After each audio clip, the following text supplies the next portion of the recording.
Para mí es una maravilla el libro, porque el libro no es el autor solamente, si bien el autor es muy importante porque sin el autor el editor no existe, pero el autor sin el editor por ahora tampoco.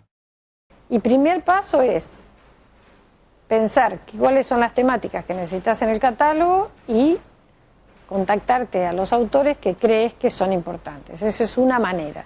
La otra es que autores que conocen la editorial vienen y presentan sus propuestas. Ambas son válidas y después de ese primer paso uno tiene que darle una mirada más marketinera, más editorial a la cosa y después esto va a un consejo de lectura que son profesionales, amigos de la editorial o que ya la editora, en este caso yo ya tengo en una lista, esa gente lee el material y me pasa una ficha donde evalúa el texto, si el texto es potable, si le parece que sí, pero que le faltan correcciones, si hay que reeditar, si hay que acortar, bueno, las cosas que necesita un libro para que llegue a este estado.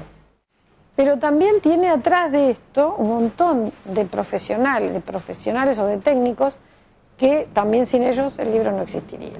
Y eso significan los diseñadores, los correctores, las imprentas, los editores de texto, de contenidos y muchos otros personajes que intervienen en esto de la producción del libro. Este libro de comunicación comunitaria es el primer libro de una colección que llamamos Apuntes. Y nosotros queremos rescatar la vieja producción del apunte y con ese sentido, en nuestra diplomatura en comunicación comunitaria, que es una carrera que tiene 1 año de duración, hemos intentado 2 cosas que creemos que se sintetizan también en el libro. Una es la verdadera pluralidad de voces, o sea, a lo largo de todo el trayecto hubo 25 docentes más la tutora que coordinó el grupo, que fue Marisa Piñolo. En este caso particular, el libro se conforma de todas estas experiencias vividas y los autores y autoras que participan plasman cada una de esas vivencias que sucedieron en los diferentes encuentros. Con lo cual, el aporte teórico de cada uno de estos profesionales es riquísimo, pero además está condimentado y enaltecido por la experiencia que cada uno de estos profesionales llevó a cabo en estos encuentros. Bueno, es diferente escribir un libro en conjunto o colectivamente, porque significa construir consensos. Más allá de que somos colegas hace muchos años, tenemos diferentes miradas sobre distintos puntos de vista, sobre distintos temas. Y acordar algunos temas a veces es complicado, es complejo. No es una discusión que se cierra, sino que es una discusión que siempre está abierta y que eso nos hace crecer porque nos suma preguntas y nos hace ir en búsqueda de otras cosas. En el marco de esta diplomatura de comunicación comunitaria participaron otros colegas y que también están en esta búsqueda de preguntarnos cómo trabajar con las organizaciones comunitarias y cómo fortalecer la comunicación en las organizaciones comunitarias. Y así fue como empezamos a ver, bueno, y esta cantidad plural de artículos, ¿cómo puede ensamblarse para que sea un todo que no sea ecléctico? Cada una de los que habían participado como docentes en la diplomatura fueron acercando sus artículos y un poco mi rol junto con Gabriela Cicalese fue hilar todos los aportes y los distintos ángulos desde donde se está mirando la comunicación comunitaria a través de una publicación escrita. Y entonces lo que hicimos como un segundo proceso, que es la segunda parte del libro, fue intentar que las distintas charlas quedaran insertas en un artículo que las enlazara del mismo modo que las habíamos enlazado en el trabajo. Y bueno, y esa fue la parte que me tocó un poco escribir a mí, que fue una parte, digamos, cuantitativamente muy menor frente al trabajo que hicieron los compañeros, pero que yo creo que lo que aporta es esta sensación de, no se trata de una compilación. La tarea principal fue la de dibujar la tapa. Primero el diseño de tapa, hacer algo que sea más o menos llamativo y algo divertido. También el ver si era posible insertar algunas situaciones cómicas como articulaciones entre los textos del libro, ¿no?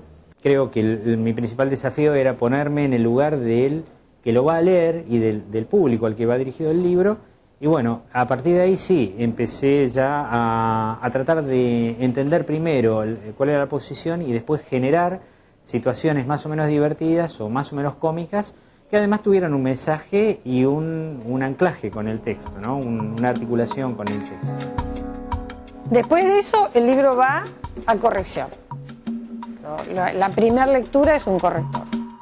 No solamente hago lo que se llama la corrección ortotipográfica, que sería todo lo que tiene que ver con errores de sintaxis, lo que se llama faltas de ortografía, errores de tipeo, sino que también corrijo lo que se llaman los criterios de edición. Por ejemplo, en una colección, las notas a pie de página se ponen de determinada manera, los títulos van de determinada manera, y todo eso hay que verlo ya con una prueba de imprenta y ver que salga lo mejor posible.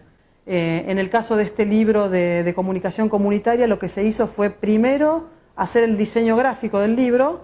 Yo recibí ya el libro diseñado y sobre eso hice la corrección, con lo cual quien tuvo que levantar esos cambios, levantar los cambios se dice a incorporar todos esos, sacar los errores y poner las cosas bien, todo eso lo tuvo que hacer la diseñadora. El material lo recibo en documentos Word. Me pasan los archivos, yo los pongo en la maqueta. También tengo fotos, bueno, las trabajo un poco en el Photoshop para que no quede como foto, sino como dibujo. Después estaba el tema de las caricaturas, de los cómics que se hicieron. Entonces yo, en la medida que voy viendo que hay un espacio, voy poniendo los cómics, ¿no? Que se referían bastante al texto, ¿no? Al texto de la segunda parte. La tapa, hice, digamos, una tapa, después hice otros colores. Los colores siempre los trato de poner en relación a lo que hay adentro del dibujo. Opté por este color porque me pareció que era algo más luminoso y más en relación a lo que tenía la caricatura, ¿no? Lo que tenía el dibujo de tapa. Y bueno, una vez que se termina, pongo todo, armo un archivo en alta definición, un PDF en alta, y se manda a la imprenta. Y bueno, el proceso es a partir de la recepción del material del libro ya diseñado y maquetado. Nosotros hacemos un pequeño análisis de acuerdo a cómo está armado el libro, si tiene imágenes, si tiene grisados, si solo texto, si son muchas páginas, el formato del libro, y de acuerdo a eso planificamos cómo va a ser todo el proceso.